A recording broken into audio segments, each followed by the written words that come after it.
Welcome to God words miracles YouTube ఛానల్కు విచ్చేసినందుకు వందనము. ఈరోజు 1 మినిట్ 1 సెంటెన్స్ బైబిల్ రీడింగ్ భాగంలో ఆది కాండము 7వ అధ్యాయము 13వ వచనం నుండి 18వ వచనం వరకు చదువుకుందాం.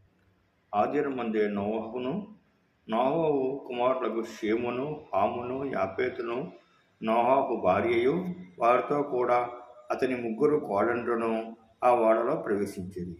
వీరే కాదు, ఆయా జాతుల ప్రకారము ప్రతి మృగమును, ఆయా జాతుల ప్రకారము ప్రతి పశువును, ఆయా జాతుల ప్రకారం నేల మీద ప్రాగు ప్రతి పురుగును, ఆయా జాతుల ప్రకారం ప్రతి పక్షియు, నానా విధములైన రెక్కల గల ప్రతి పెట్టయు ప్రవేశించింది. జీవాత్మ గల సమస్త శరీరులలో రెండేసి ఓడలో నోవహు వద్ద ప్రవేశించినవన్నీ దేవుడు అతనికి ఆజ్ఞాపించిన ప్రకారము సమస్త శరీరులలో మగదియు ఆడదియు ప్రవేశించింది.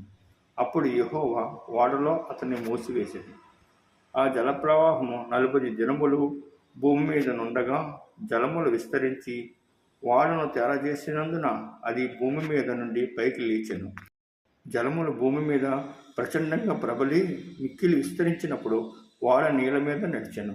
పరిశుద్ధ వాక్యం ప్రభు ఆశీర్వదించునుగాక. ఆమెన్. ఒక నిమిషంలో కొన్ని వచనములు చదువుకున్నాము. తిరిగి రేపు ఇదే సమయానికి మళ్ళీ మిగతా వచనములు చదువుకుందాం.